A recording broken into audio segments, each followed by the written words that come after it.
welcome to another episode of Outpost 138. I'm your host, Rob. And with me, as always, is my co-host, the man who inspired many a White Zombie song, Stefan JD. Hello, everyone. And Stefan, due to the magic of editing, everyone, this has just been a week for everyone since the last episode. But a little peek behind the curtain, we actually haven't recorded one of these in about 3 weeks or so. Yeah, we kind of got a couple in the bag there. So what have you been up to? What have I been up to? What have you been up to? Have you been doing with your life? I've been doing a lot of things. Now, I'm trying to finish getting everything together to put out a book. I've been doing art commissions. I just did one for my boss at work. It's a Power Rangers one, so I watched a bunch of Power Rangers. Okay, that's pretty awesome, though. Yeah, and she paid very well, which I was happy with. And then I was dreading the gimmicks of bills, but then I got my tax return, so now I'm feeling pretty good. And then I went and blew a lot of it on stuff I shouldn't have. Oh, God damn it.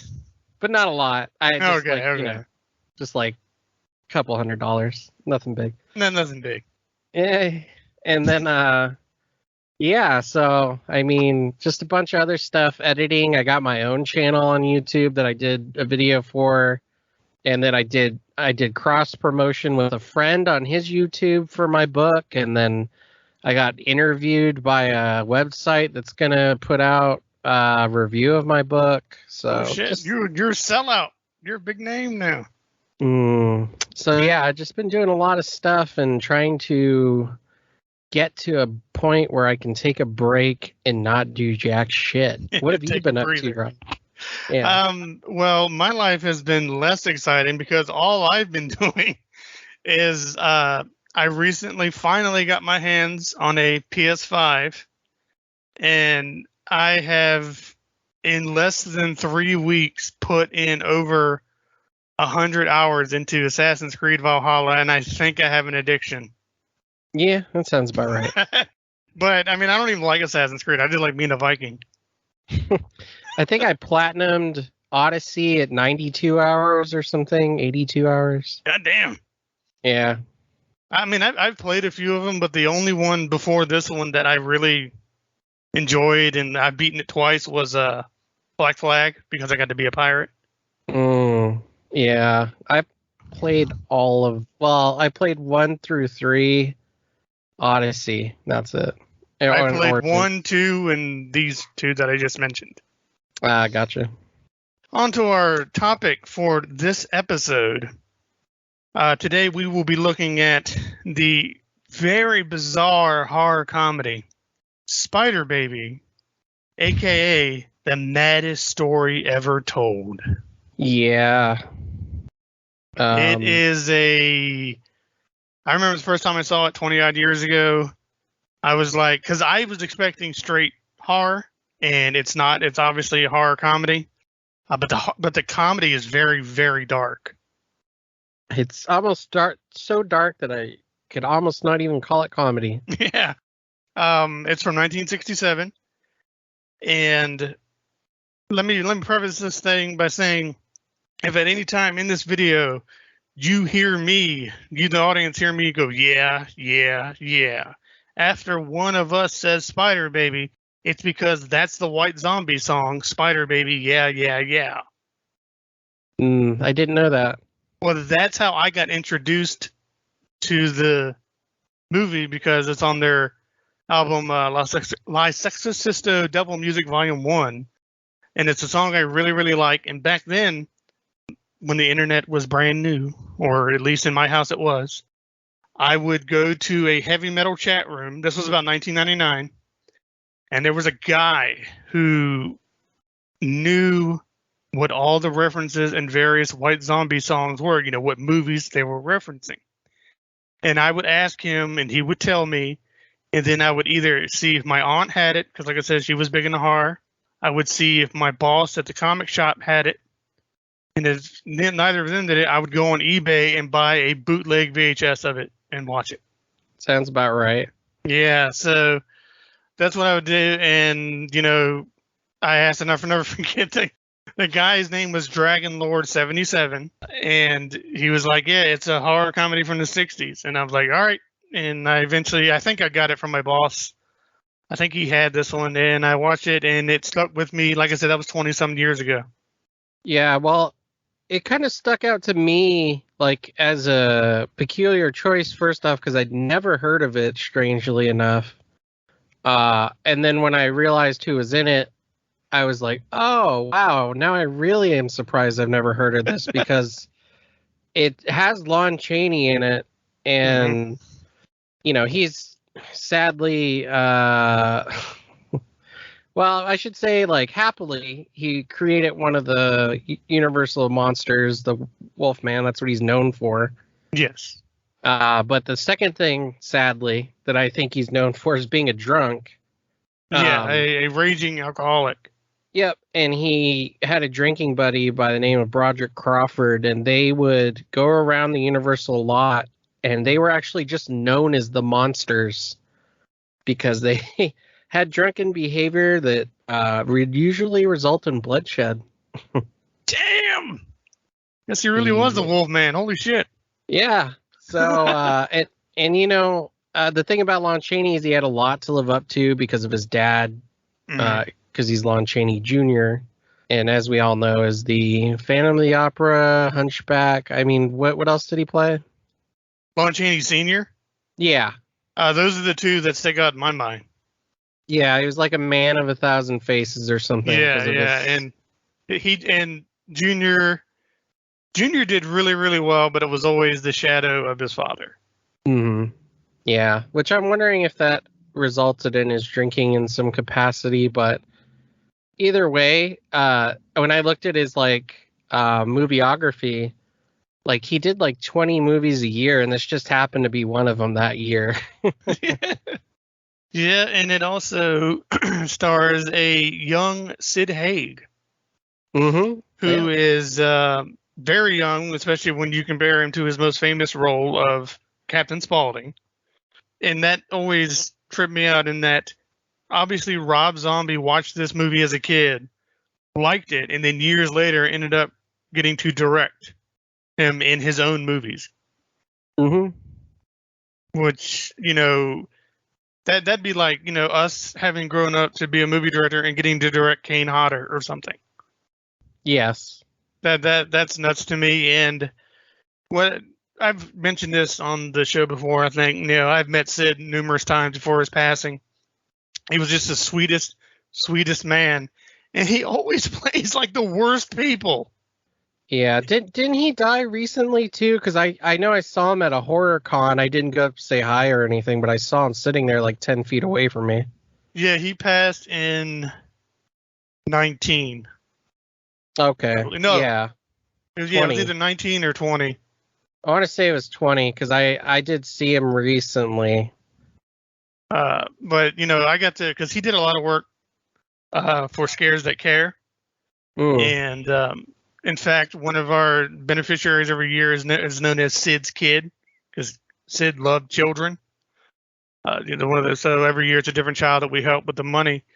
And I got to talk to him a lot. And sadly, I never got to talk to him about this film because every time I talked to him, it was either about Captain Spaulding, Galaxy of Terror, or what he was doing for the charity. I just would forget to bring up Spider Baby. I wonder what he would have said, but then again, his character's so bizarre. I don't don't know. He used to, how a lot of the celebs, they have their, whatever the little screenshot paper that they sign. What do you call those? 9x5s, whatever the hell. Yeah. Yeah. Well, obviously he would have quite a few of Captain Spaulding, but then he would also have quite a few of his, days of doing the black and white low budget stuff and doing the exploitation films under Roger Corman that he did, which was like a lot of them. Oh, wow. Yeah, he didn't shy from it at all. He was like, yeah, I did these movies. Well, yeah, fuck, I'd be proud of it. I mean, how many people can say they've been in a black and white movie nowadays? Yeah, and didn't you think that in one movie he got to make out with Pam Grier, Oh man, which that's which means he got paid to make out with Pam Grier. I want to get paid for that. Yeah, I paid to make out with her, and you're so that was always a thing. Towards the movie, we've set the scene for it, and it is, like I said, also known as the maddest story ever told, and it really is, and it starts with an animated opening credit scene. And what would you describe that animation style as? Like Addams Family? I guess, like, also like the Jetsons. Yeah, it's very. I mean, obviously it's very early, and well, not very early, but early animation. Yeah, this is in the late '60s, so yeah, I would say like something like that, along those lines. While Lon Chaney is singing a little tune about all kind of spooky things, it's a very goofy tune almost. It's been covered a lot, and it also kind of reminded me of because he does a lot of laughing in it too, where Vincent Price did that stuff at the end of Thriller. Oh yeah, yeah, it kind of reminds me of that. So if people have heard that in the Michael Jackson song, then they know what this song sounds like, basically. Yeah, very similar. Now that you bring it up, but now that and that very unique credit sequence ends, and we're introduced to generic white man, who is the epitome of the late 1960s generic white dude with his comb over part on the side that's like gouged into his fucking head, clean shaven and everything, and he is not spoilers because he's like our main. I hesitate to use the word hero, but for a lack of a better word, I will say hero. And he's talking about a disease known as I believe it's Merrye Syndrome. And what that is it's only in one family. The Merrye family is like Merrye or something. And what happens is it affects the child around puberty. And what happens is as the child grows older into a young adult, their minds actually regress into a child till eventually they're just almost like a feral beast. Was that how you would describe that? Yeah, that's about it. Yeah. And he's like, but this was 10 years ago. It's no longer around. It only happened, it was only in this one family, which is why it's named this. And here's the story. And this is the flashback. He's going to tell us the story of this Merrye Syndrome. We cut to a mailman, the only man of color in the whole film. And this being 1960s, he's doomed. He's looking for the Merrye house to deliver his mail. Locals refuse to acknowledge him. I don't know if it's because they're creeped out by the Merryes or because the guy's black. He finds the house and he gets murdered. But it's a very bizarre murder because he's sticking his body about halfway through a window trying to get somebody to answer the door.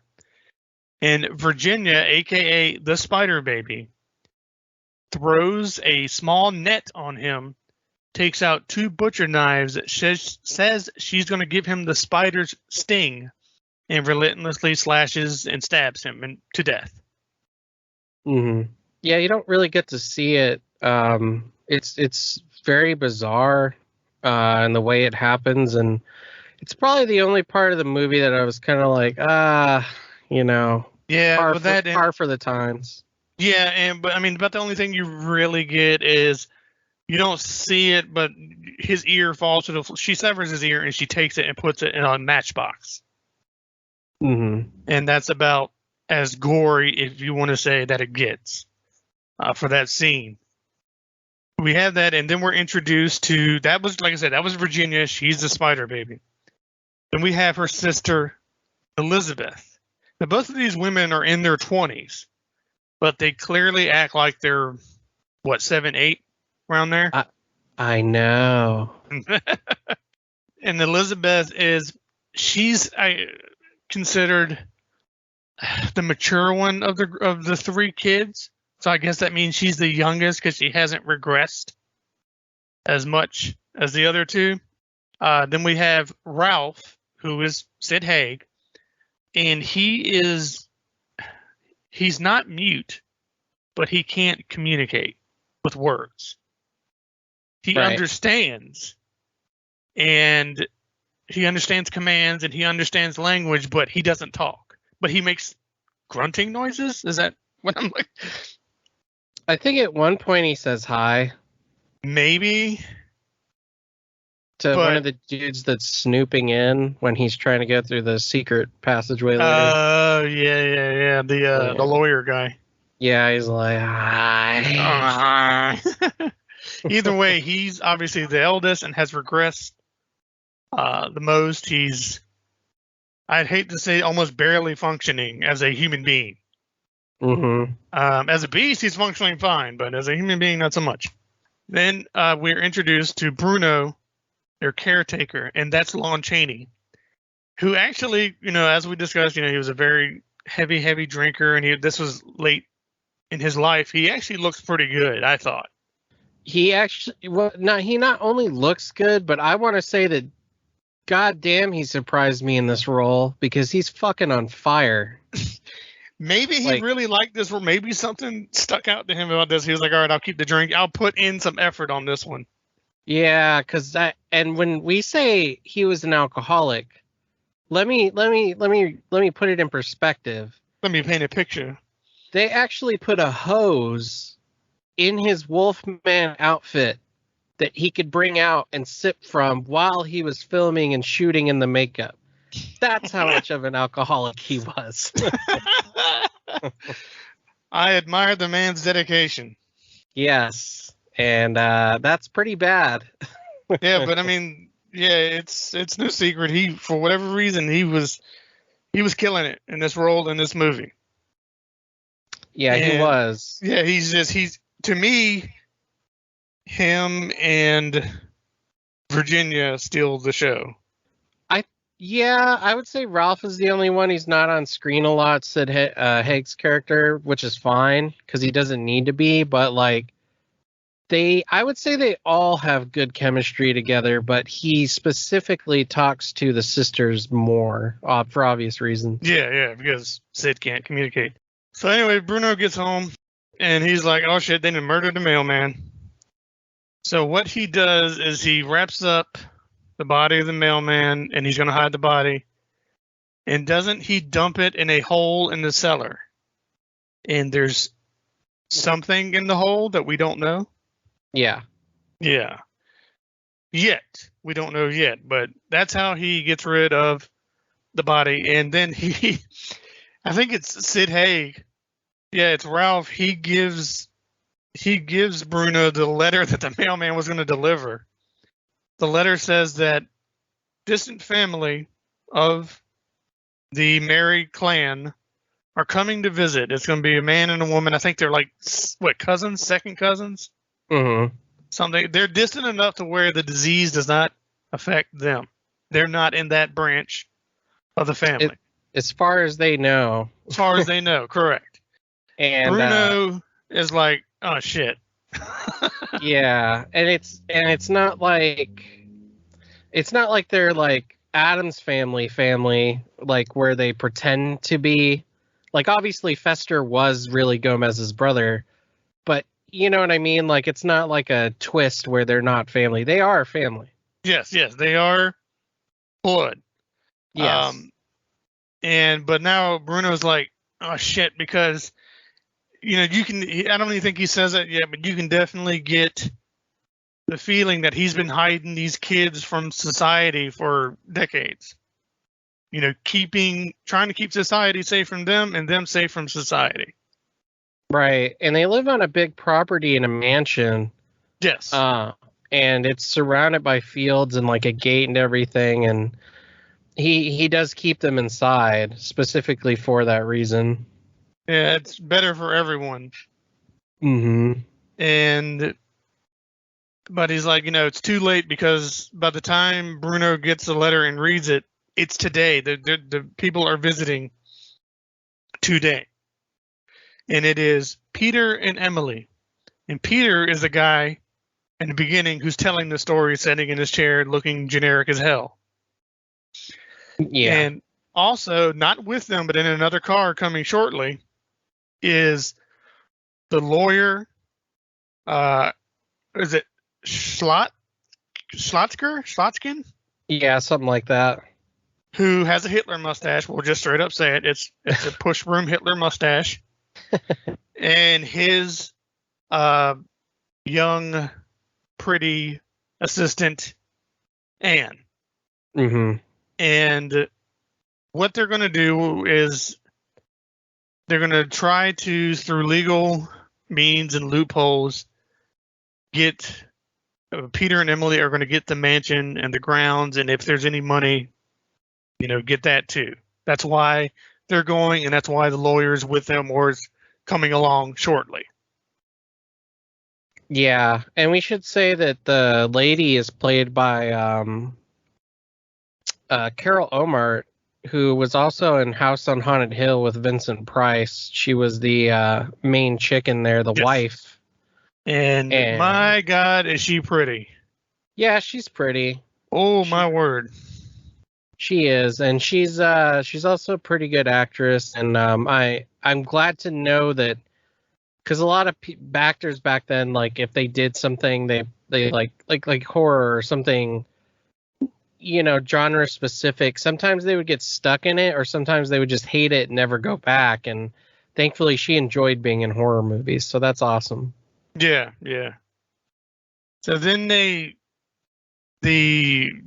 cousins get there first, and Bruno welcomes them in with the two girls, with the two sisters, Virginia and Elizabeth.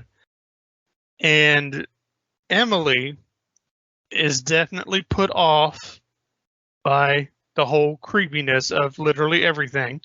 But Peter's a very, I don't know, just happy guy, positive thinking man. He's very nice to the girls. He's very respectful to Bruno. And then Bruno kind of introduces Ralph, and he even tries to engage with Ralph. Yeah, he's totally nonchalant, just like, hey, this is my family, cool. Yeah, he's a very chill dude, which I'm happy to see that. And eventually, the lawyer and his assistant get there, and it kind of comes out, they tell Bruno why they're there, for all these legal loopholes and nonsense. And Bruno kind of has to explain the kids. And he tells them that he swore to their father, because he was kind of like his butler, chauffeur, assistant.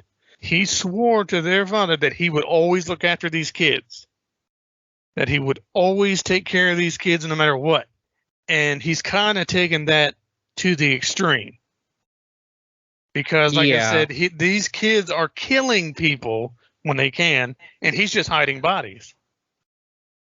Right. And we should say that also the Merrye Syndrome, what's added to this is that it's also due to inbreeding. Yes, he does mention, he's like, sir, it's inbreeding. And he just kind of says it. Oh, yeah, it's inbreeding. It's like, oh, well, that just got really awkward really quick. Yeah. That is, that is going to be the main plot here is, the cousins want literally everything. And they also believe that the children should be at a professional care center, which they totally should. But Bruno's like, no, I I swore to their father, I take care of them, I take care of the house, I take care of everything. And he's kind of, gone ham with that. Yeah, so, and he's also not right, though. He's also kind of loony in his own way. Yeah, he's not, it's not like he's off the deep end or something, but he's clearly not right in the head. Mm-hmm. we can see more of the weirdness of the children as that they're going to make dinner for everyone. And one of the girls, I believe it's Virginia, she picks mushrooms and finds bugs for them to have for dinner. And off screen, Ralph kills a cat. Yeah. And we're going to have now it's the dinner scene. And I don't know about you, but this scene's great to me. It's great and gross at the same time. Well, I mean, yeah, they're, all the guests are there. Bruno calls the kids, and the two girls show up, and they're still their typical creepy. But then Ralph shows up, and he's like in a little sailor suit. Yeah. With a little hat and everything. But which Bruno makes him take off at the dinner table. Yeah, and bizarrely, like, the girls, like, even though they're all like reverting back into children, they still kind of like pay attention to what's going on around them as if children would, which is in the way they do it. Like, to me, it's good writing. Like kids would talk amongst themselves while adults talk to each other. Oh yeah. Yeah, and like I know when he's explaining to him about the Merrye Syndrome, like the girls, like I think it's Virginia, she's like, they're talking about us, and Elizabeth's like, I know. And then like they say something else, and Virginia's like, like they're mentioning mom and dad or something. She's like, I know. Yeah, but it's mean, it's bizarre and really good, but like you said, great writing. Yeah, because it does remind me of children in a way, and it's especially like Thanksgiving or something. Yeah. Yeah, and they kind of like do their own preparation, everything. It's funny. It is. It is. It's pretty great. And then Bruno's like, all right, here's the main course, and it's got this. He's gonna lift. What do you call those things? The plates with the big fancy things where you lift it off, and there's usually like a roast. Like a serving dish? Is that what that is? Mm-hmm. All right, well, he lifts that up, and it's the fucking cat that's been roasted or whatever, like a turkey. But doesn't he say it's something else, though? Yeah, no, Peter says that's rabbit, and they're like, oh, yeah, it's rabbit. The lawyer passes, and Emily passes, but Peter, being a stand-up guy, and Anne just being a nice lady, they partake of eating that poor cat. So Bruno's like, oh, if you don't want to, have that, you can try some kind of mushroom dish. What is it? I don't even remember what it was called because it was very fancy sounding. Yeah, I forget. And I was thinking like, oh, I should write this down, but then I was like, we're not fucking French or whatever it is. It wouldn't matter. I wouldn't know what it is. Yeah, it's literally wild mushrooms that one of the girls picked, just in a bowl. Yeah. They're like, Virginia has a knack for not picking the poisonous ones. So they're like, oh shit, so they pass on that. Although Ralph inhales one of the mushrooms, just devours it. Yeah. So then, okay, Bruno's like, okay, maybe you would like to try our salad, our homemade salad. And it is literally just weeds in a bowl. It is just the weeds from their front yard in a bowl. Yeah, it's pretty bad. I would have tried the cat. I'm not going to lie. I would have tried it. Peter said it was delicious, right? Maybe he was just being nice. You don't know. Yeah. It's called an Eastern tabletop stainless steel serving plate. Service plate. Well, that's what a roast cat was on. Yes. And then finally, it's either Emily or Anne. They see Virginia eating something, and they go to reach for it. And Bruno's like, oh, no, you wouldn't want that. That's strictly something that Virginia likes, and it is a bowl of bugs. Yeah. She eats bugs like a spider. Yep. Because she is Spider Baby. Yeah.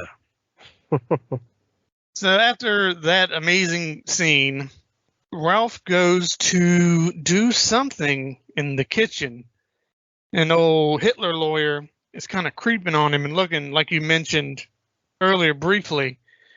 Ralph was obviously going to go through some kind of secret door, secret passage, but he saw that Hitler was looking at him, and so he stopped. Which actually shows that Ralph still has some, cognitive ability. He knows that this man shouldn't know about this secret passage or whatever it is. Yeah, I would say he preserved some knowledge, maybe that Bruno told him, but at the same time, like that's something a kid would do too, maybe like their hiding spot. Yeah.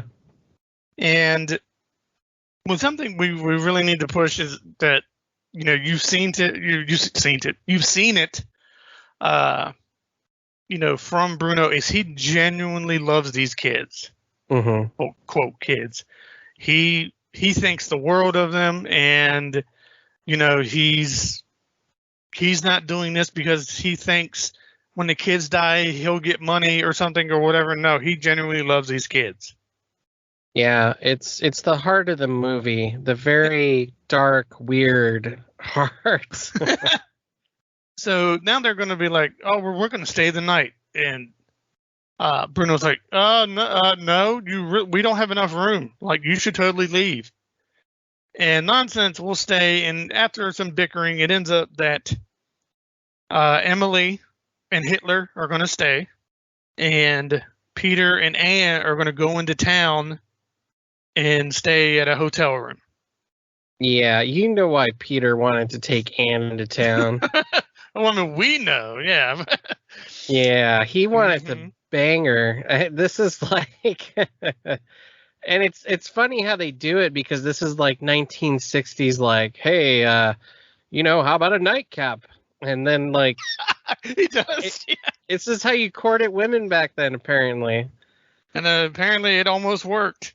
Yeah, and like, because like all the hotels, they get there late and they're all like booked. No vacancy, and it's just funny because they're both like, oh, he's like, I'm a little drunk, and she's like, yeah, I guess me too, but she seems totally sober. Yeah, but now it's late at night. Supposedly everyone's asleep, and like I said, the other two are in town. Hitler goes creeping around, and this is one of the parts that I would take maybe a point off the score for this. This kind of drags on. It's obviously padding because he creeps for quite a while, and it's literally just him on screen creeping, no dialogue, nothing. Yeah, I mean, yeah. I mean, like, obviously you need it, right? It is almost environmental storytelling because you get to see parts of the house, but it goes on for like 2 or 3 minutes of just him quietly walking through the house. Mm-hmm. Yeah, and I think that's another thing that Bruno mentions is like, we got bugs, we got spiders, like you could hurt yourself, like this house is old and blah, blah, blah. So in a way, like he's kind of got to take his time because of that. But yeah, you're right about the padding. Yeah, I mean, it was, like I said, it was needed, showing the creepiness of just the whole interior of the house, but we didn't need like 3 minutes of it. All right. He eventually makes his way back down to the kitchen, and he moves that large, almost like shelf of, I believe it's like cooking utensils. And there are steps down to the basement. Mm-hmm. And we get down to, and he's down in the basement, and there is the hole in the ground. Is this when we see what's in the hole? Not. I think like a little bit of it, but like this is, yeah, a little bit. There's like it's a very bizarre layout. It's almost kind of like I don't know, like think Night of the Living Dead, black and white basement, but like more bizarre. Yeah, it's like he's went down steps. He's in a earthen basement, like it's an earth floor basement. Mm-hmm. But they've clearly dug a very deep hole, and there's something or some things in said hole, and they're not nice, whatever they are. Right. He's like, oh shit. He's like, now I gotta get the fuck out of here. And as he's going up the steps, That's where the girls are waiting for him, and he's panicking. He's like, there are laws about this, there are rules about this, regulations. We gotta, you gotta let me pass and do that. And well, they both stab him, don't they? Yeah, and they're like standing there creepily, like the light isn't shining on their faces. It's just their silhouette of them they're standing. Backlit. Yeah, they're backlit, and like it's creepy. Like this is like probably this like quote unquote horror of the movie. Of them standing there, and as we learn, like Virginia and Elizabeth, I think it's Virginia is the younger one that convinces Elizabeth, like, we have to kill him because he'll talk about Uncle what's his name. Yeah, and that's when we kind of figure out that it's the aunt and uncle, or maybe the parents, or all of them are in that hole. Yeah, and they've regressed to mindless beasts. Yes, and that's what Bruno fed the dead mailman to. Yeah. They probably just ate the corpse of the mailman. It's pretty dark. Yeah, that's one that's like, because like I said, there's a lot of goofiness with Peter, especially interacting with the kids, and sometimes even the interaction between Virginia and Elizabeth can get a little goofy because they're arguing like little girls. But then something like this happens, you remember, oh yeah, horror. Yeah, and that's kind of like the, like if you were in Bruno's position and people wanted to stay over and you're thinking, well, I have these ravaged beasts down in the basement. Yeah, that's probably not a good idea. Yeah. Not to mention that the kids are pretty psycho anyways. Yeah, on top of that. Yeah, so he goes creeping around. The girls get a little stabby. He's dead. Is this when Bruno is in one of the upper rooms in the house and he sees Hitler's corpse go by in the dumbwaiter? Yeah, that's right. He's in like the living room or something. Yeah, and he's like, oh shit. And then I think that's when he explains to them, like, hey, I got a present for you guys. Yeah, this is when what little sanity he had is probably gone, because he's telling the girls, he's like, they're going to try to take you away, and you killed him, but they'll send more people, and there's more people than you'll be able to kill. He said, but they'll never separate us. I'm going to go get us a surprise. A surprise that I've had for you for a long time. And then he says something like, but you have to be real good while I'm gone. Yeah, and then, that always works. Yeah. And so he goes to wherever, we don't know yet. And this is the horny part of the movie. Oh, man. Yeah, because Emily thinks that she hears that Peter and Anne are back. And she comes out of her room. Oh, no. She sees Ralph being a creepy dude outside her window. Yeah, because she's trying on some of the clothes in the closet and her breasts are out. Yeah, and it's awesome. She is, dude, that actress was smoking hot. But he's creeping on her, like he's like hanging upside down looking in her window. And she runs out and into the hall, and she's like, she's calling, and somebody help me. Obviously there's no one there but the kids. Emily gets chased out in the woods, and I really don't like saying this, so I'll say it this way. It is very clear that Ralph sexually assaults her off screen. Is it clear though? I couldn't tell. Yeah, it's pretty much that's what it says. Oh, okay. Yeah, and now is when Peter and Anne come home, and the girls are like, well, we got to deal with them too. But they're like, but we kind of like Uncle Peter, or whatever they call him, because he's really nice. And he's like, yeah, but the girl, and then, he might tell, and she will tell, and all right, we're going to just have to kill him. So the kids are back in the house, and the girls very creepily welcome Peter and Anne back. They're like curtsying and stuff with Mhm. nightgowns. Yep. And they separate them. I forget how Elizabeth gets Anne to go with her. I don't remember either, but I think she says something about, because like I think they say, oh well, we'll just both sleep here, and then she's like, no, no, no, no, you have to sleep over here for Okay. blank Yeah. reason. Yeah, and then she's like, oh okay, well, and then they're right about to kiss, and she's like, this way, Anne. Mm-hmm. And then we get to another very creepy part of this movie in that Virginia wants to play Spider with Peter. Yeah, And he thinks it's an innocent game, obviously, right. because he's kind of dim-witted or ignorant or whatever. And she's telling what the spider does to its victims, which are to the bugs. And what ends up happening is she gets him in a chair, ties him up with her rope net thing. He's tied to the chair. And what, doesn't she put like a bib on him or something very weird? Yeah, like, cause she's trying to like say like, oh, you're caught in the spider's web, and that's why she's tying him up, because it's supposed to be like a web. Right. And he's I wouldn't say he was dumb about it. He's just drunk and like, all right, I guess I'll play the game with you. Yeah, that's true. That is true. And she, so he's tied, netted to that chair, and she sits in his lap seductively. Oh, yeah.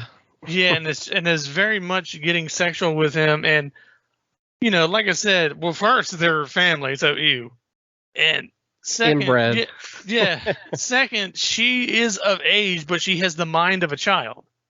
Right. So double ew, because you're basically sleeping with a child. And thank God Peter's like, nope, we need to stop this. Yeah. He's Plus, like, nope.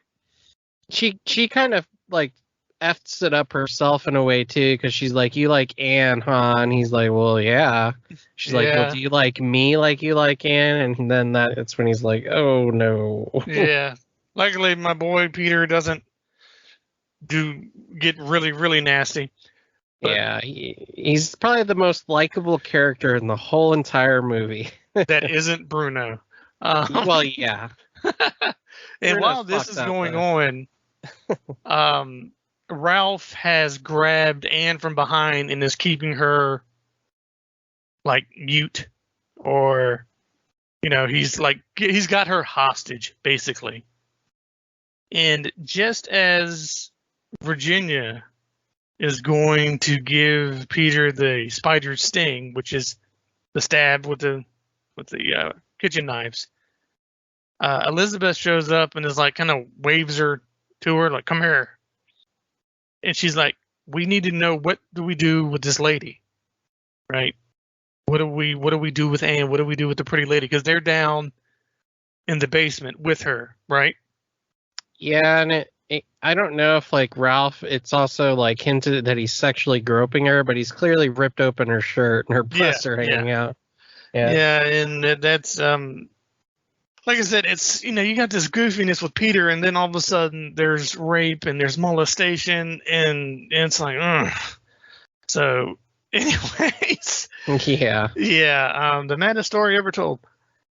So they get down there, and Virginia's like, all right, look, spiders drain the fluids of their victims until they're very still. So she's going to drain the fluids of Anne, so she'll be very still for Ralph.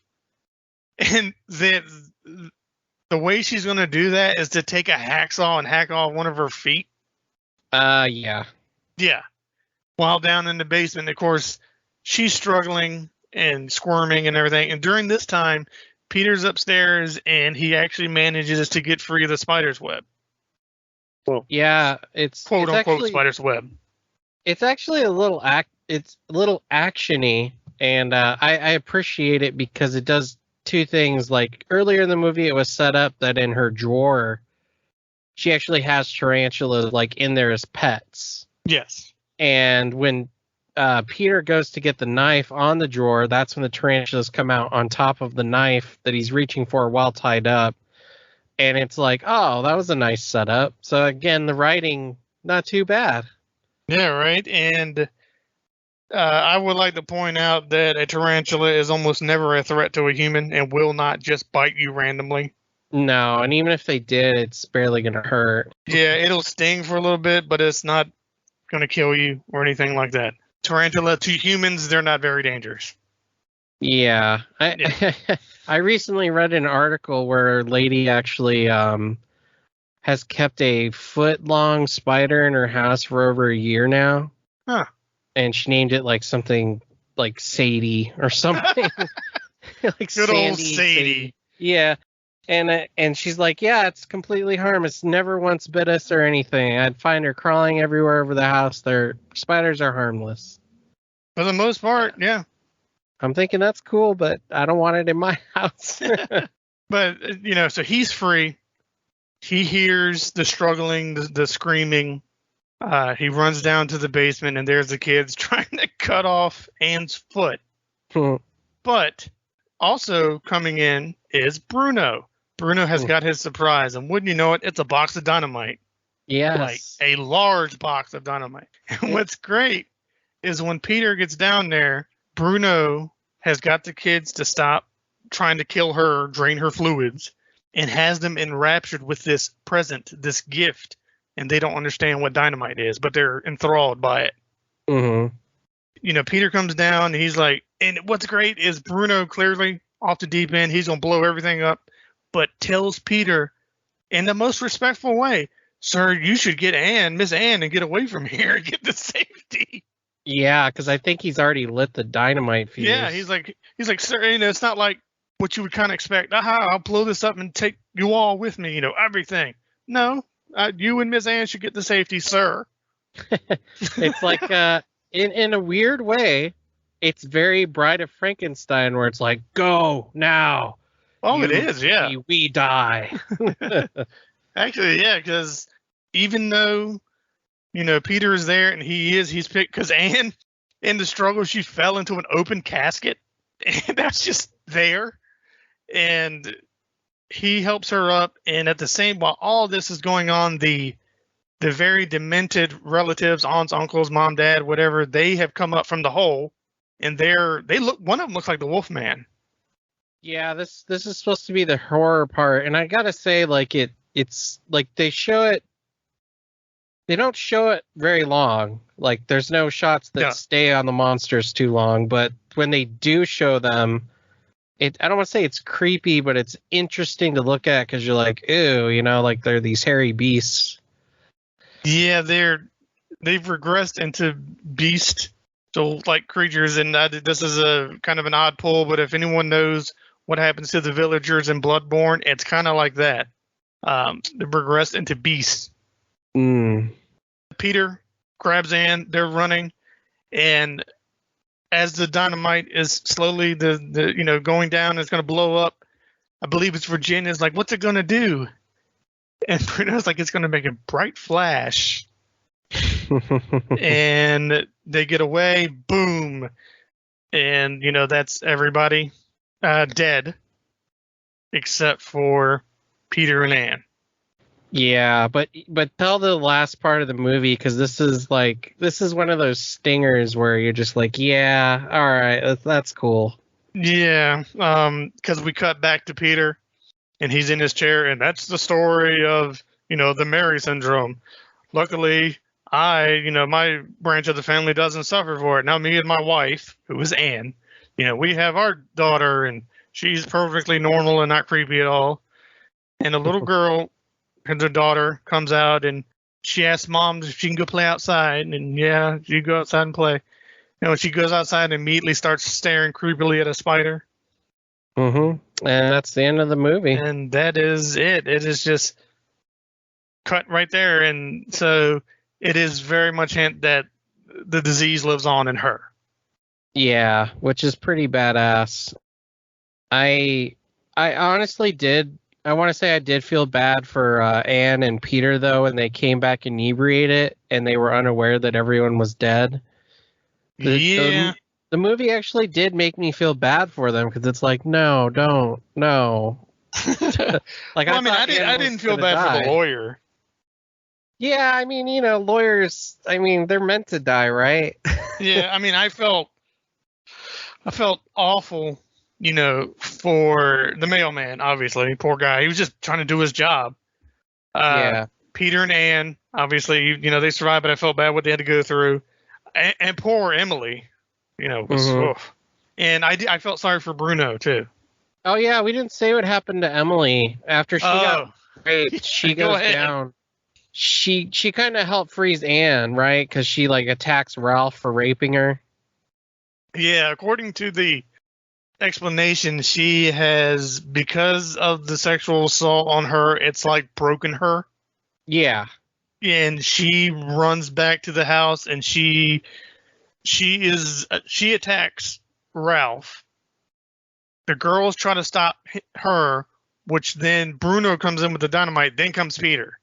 Right, and then I think she gets eaten too, doesn't she, by like the monster Yes. squad in the hole? Yeah. But I mean, even if she didn't, the dynamite was going to get her. Yeah, and like her whole story is just like awful. Yeah, I feel so sorry for that lady. Yeah, she gets raped, then eaten, then her remains get blown up. Yeah. So yeah, that is the maddest story ever told. Yeah. And it is like I said, it was introduced to me through a White Zombie song that took me a while to find on VHS, and obviously it wasn't my first black and white movie, and it wasn't my first horror comedy movie. But it was so bizarre, and it was way more horror than comedy. Because when my boss told me, he's like, yeah, it's kind of like a horror comedy. I was expecting Young Frankenstein or something. Right. Not this. I should say too that if you were alive in December 24th of 1967 when this came out, one things that movie theaters would do back then is they would bill movies as different names if they felt like it. They were allowed to do that. Which is weird. Yeah, so it actually went under a couple different titles that are known. Oh, lay it on us. The Liver Eaters. That's dumb. Attack of the Liver Eaters. Also dumb. Cannibal Orgy. What? Yeah. Cannibal Orgy. I'm guessing it was shown in a sex theater to get people to go in. I don't know if those were around in the 60s. I think that was the 70s. But and then, as you said, the maddest story ever told. Yeah. Yeah. All their names are terrible. I like Cannibal Orgy, but not. But, I mean, there's light cannibalism.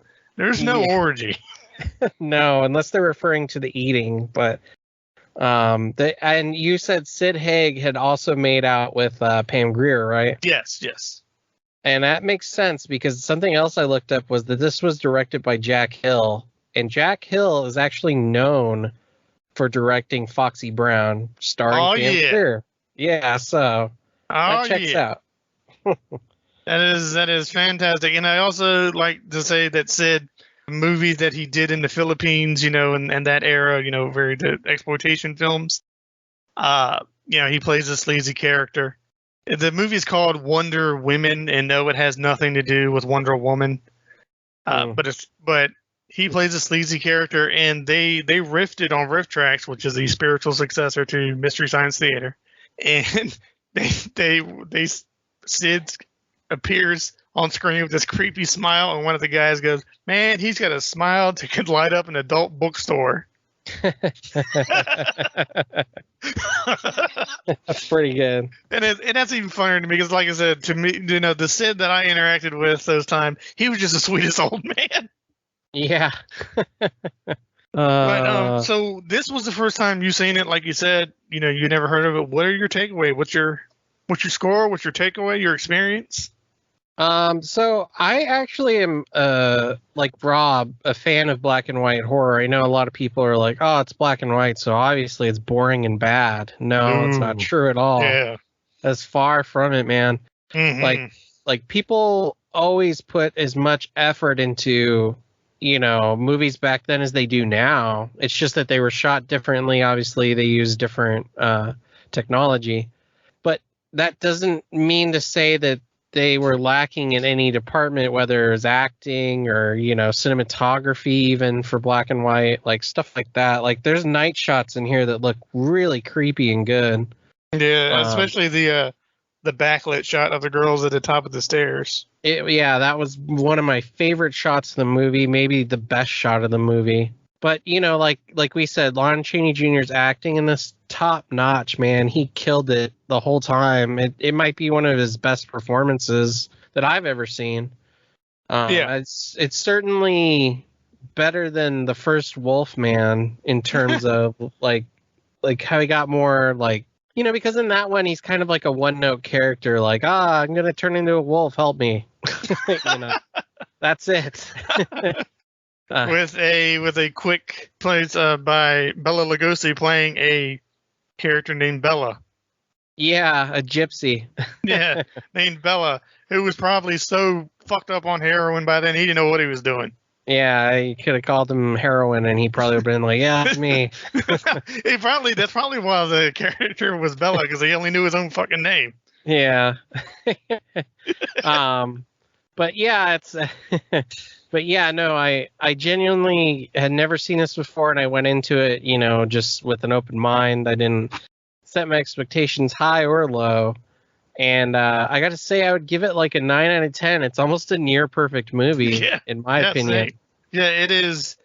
It is an experience. The episode before this, we did Society, and there's nothing else like Society, and there's nothing really like this that I've ever seen. Mm-hmm. It has its comedy parts, but it has some revolting parts, but it's not gore, but it's revolting. And it has great shots, that we've talked about, and a phenomenal performance by Lon Chaney Jr. and Sid Haig and all the ladies. And somehow Peter is likable, even though he's kind of adult. A dork. Yeah, he's a total dork, and Hitler gets stabbed. It's all great.